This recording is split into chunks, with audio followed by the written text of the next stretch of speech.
Bienvenue sur Africa 24. Dans cette nouvelle édition du QG News, voici les titres de l'actualité. Avec une opposition divisée, la classe politique sénégalaise peine à trouver son leader, tandis que le président Macky Sall et sa majorité continuent de présenter leurs projets politiques. La chute des cours des matières premières et la fluctuation de la production impactent sur l'économie de la Guinée équatoriale. Le gouvernement lance une industrie dans le secteur de la pêche pour mieux diversifier son économie. Et au Mali, Mamadou Fanta Simaga, docteur en pharmacie mais également un grand historien. En attendant la publication de son prochain ouvrage, son portrait à suivre en fin de journal. Mais tout d'abord, après plusieurs reports, les Somaliens élisent ce mercredi 8 février leur nouveau président. Et ce sont les 275 députés et 62 sénateurs qui doivent désigner le futur chef d'État au scrutin indirect. 23 candidats sont en lice pour le fauteuil présidentiel. Les élections de 2017 représentent une avancée démocratique par rapport aux législatives de 2012 où il n'y avait que 135 grands électeurs. Au Sénégal, l'opposition est à la quête de son leader. Certains citoyens reprochent aux opposants de ne plus jouer leur rôle de régulateur de la politique du gouvernement. C'est le cas du Parti démocratique sénégalais, l'ex-parti au pouvoir, qui a perdu de son influence. Ibrahima Djoumaba.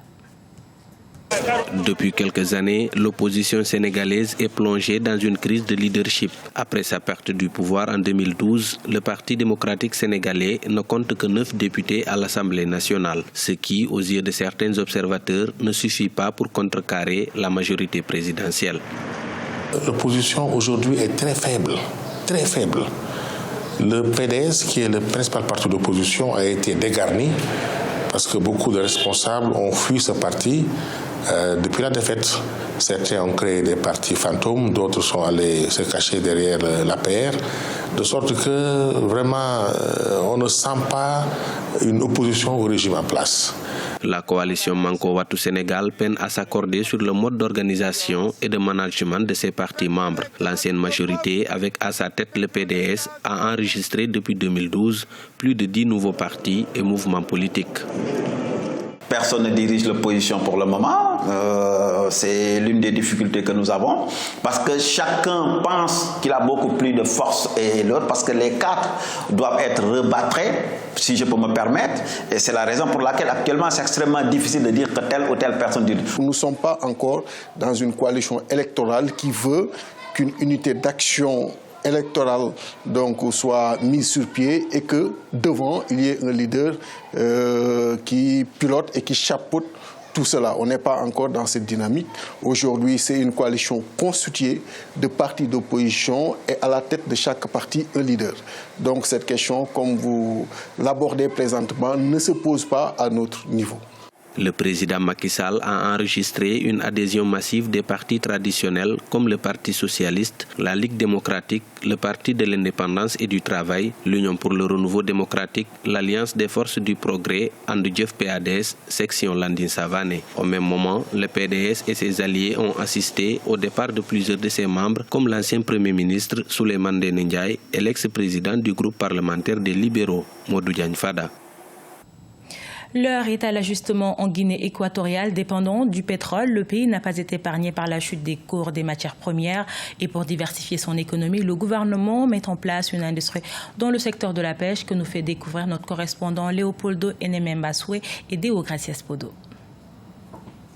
Équatoriale lance la plus grande industrie de pêche du pays depuis son indépendance en 1968. Le projet appelé HEPESCA avait été programmé lors de la deuxième conférence économique organisée à Bata en 2007. À cette époque, le gouvernement équato-guinéen avait annoncé plusieurs mesures visant à diversifier l'économie nationale. 10 ans après, le projet se concrétise. HEPESCA est une société anonyme avec des actionnaires nationaux et étrangers qui travaillent dans le cadre d'un partenariat public-privé. La richesse de la Guinée équatoriale, c'est sa zone de pêche. 314 000 km² de mer, riche en poissons.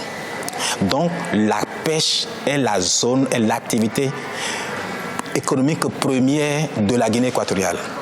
La pêche peut créer plus de 60 000 emplois ici. Et c'est prévu qu'au moins 30 000 Équato-Guinéens soient formés pour que ceux-là, à la longue, soient ceux qui font le relais du savoir-faire. Donc, Les étrangers avec qui nous allons travailler aujourd'hui peuvent travailler peut-être 5 ans, 6 ans ou pourquoi pas 10 ans. Mais l'objectif, c'est qu'à la longue, on n'ait plus besoin de Béninois, de Togolais, de Ghanéens pour la pêche. Depuis 1995, 70% des revenus de la Guinée équatoriale proviennent de la production du pétrole et du gaz naturel. Avec la société GEPESCA, le pays veut considérablement réduire sa dépendance au secteur pétrolier. GEPESCA a 3 objectifs principaux. Le premier objectif, c'est la formation de 30 000 équato-guinéens dans le secteur de la pêche, la création d'emplois et de revenus. Et ce n'est pas aussi un secret, l'intérêt du président pour intégrer la femme guinéenne dans le développement de l'économie du pays. Avec la transformation du poisson, on a le poisson fumé, le poisson sec et le poisson salé. Donc c'est un projet qui intègre directement à la femme guinéenne dans tous ses travaux. Et le troisième but aussi, c'est d'avoir le poisson frais moins cher. Selon le dernier recensement, la Guinée équatoriale compte une population d'1 200 000 habitants. Avec la récession économique que connaît le pays depuis 2013, plus de 12 000 équato-guinéens ont perdu leur emploi. La société GEPESCA vient apporter sa contribution à l'éradication du chômage en Guinée équatoriale. La banque burkinabé Coris Banque Internationale a enregistré une hausse record de la capitalisation à la Bourse régionale des valeurs mobilières d'Abidjan. Avec une progression de 65%, elle devient la 7e plus grande capitalisation de la BRVM après une semaine de cotation. Précision, Ibrahima Djoumaba. Coté à la Bourse régionale des valeurs mobilières d'Abidjan le 23 décembre 2016, Coris Banque Internationale enregistre une progression boursière. Au 31 décembre 2016, elle a affiché une capitalisation boursière de 269 milliards de francs CFA, soit une hausse de 65%.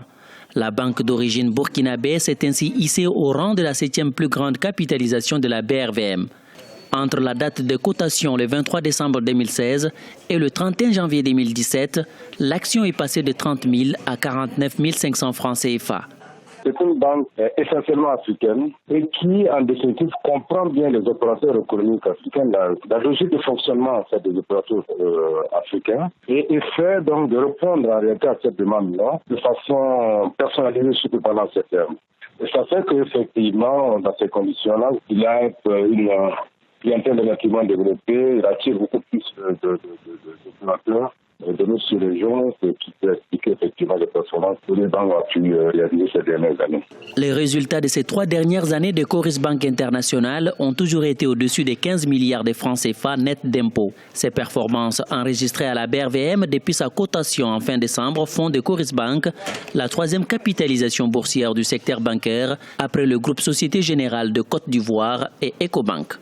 C'est une banque qui travaille pour ces opérateurs-là, qui les comprend et qui est beaucoup plus ouverte, qui donne plus de facilité à ces opérateurs par rapport aux autres banques. Donc le mode opératoire est beaucoup plus complexe. Fait qu'effectivement, elle a un avantage comparatif. Fondée en 2008 au Burkina Faso, Coris Banque Internationale poursuit sa stratégie de croissance en Afrique de l'Ouest. Elle est déjà implantée dans plusieurs pays de la sous-région, notamment au Mali, en Côte d'Ivoire, au Bénin et au Sénégal. La tradition orale est une école au Mali et le docteur Mamadou Fanta Simaga, pharmacien de son état, ne s'est jamais éloigné des origines africaines. S'inspirant de l'histoire des empires ouest-africains, il prépare son prochain ouvrage. Et en attendant sa publication, Mokhtar Bari et Clément Joël Soala nous dressent son portrait. Au Mali, pas besoin d'études d'histoire pour aller à la source des traditions. C'est le cas du docteur Mamadou Fanta Simaga ou maître du cheval. Natif de Ségou en 1939, il obtient un bac littéraire option philosophie qui ne l'empêchera pas de poursuivre des études en pharmacie sanctionnées par un doctorat. De retour au pays, il occupe plusieurs fonctions dans l'administration malienne. Vagabond de l'histoire comme il aime se définir, il n'a jamais cessé de mener des recherches sur les anciens empires, particulièrement ceux d'Afrique de l'Ouest. En 1987, il publie son premier ouvrage, un essai historique, Ségou Sikoro Balanzan. L'Afrique est devenue un écho sonore et déformé de l'Europe. Quand les bouches blanches crient à Paris Panthéon, les oreilles noires en Afrique captent néon et on met le néon partout. Alors vous voyez, on est on est en déphase. L'Occident, notre rencontre avec l'Occident, ça a été frustrant, on a beau dire. Frustrant. Parce qu'un peuple qui ignore son histoire et ses mœurs, ce n'est pas un peuple. Respecté dans sa ville natale de Ségou, il devient député-maire de la dite ville de 1992 à 1997 avant de laisser la place à la jeunesse. S'inspirant de l'histoire des empires ouest-africains, il tire les leçons de celui du Ghana à travers une œuvre intitulée « Les chants du Kanjo ». Il espère éclairer la jeunesse actuelle en manque de repères. Quels que soient les apports qu'on peut avoir en quittant notre pays pour aller chez l'Européen, eh bien, ils ont leur culture. Il faut qu'on ne devienne pas un être d'addition. Un être d'addition, c'est un être qui n'a pas de valeur propre. Il s'ajoute aux autres. Prenons-les comme des humains comme nous. Ils ont des valeurs sociétales bonnes, vraies. Nous aussi, on en a. Donc, il faut qu'on puise chez eux ce qui peut nous améliorer. En ce moment, Mamadou Fanta Simaga s'est converti dans l'hôtellerie et le tourisme. Son prochain livre prévu pour cette année 2017 sera consacré à la sémiologie des noms de famille africains. Ce journal a été réalisé par l'ensemble de la rédaction. Nous vous remercions pour votre fidélité. Dans un instant, une nouvelle édition de l'actualité sur Africa 24.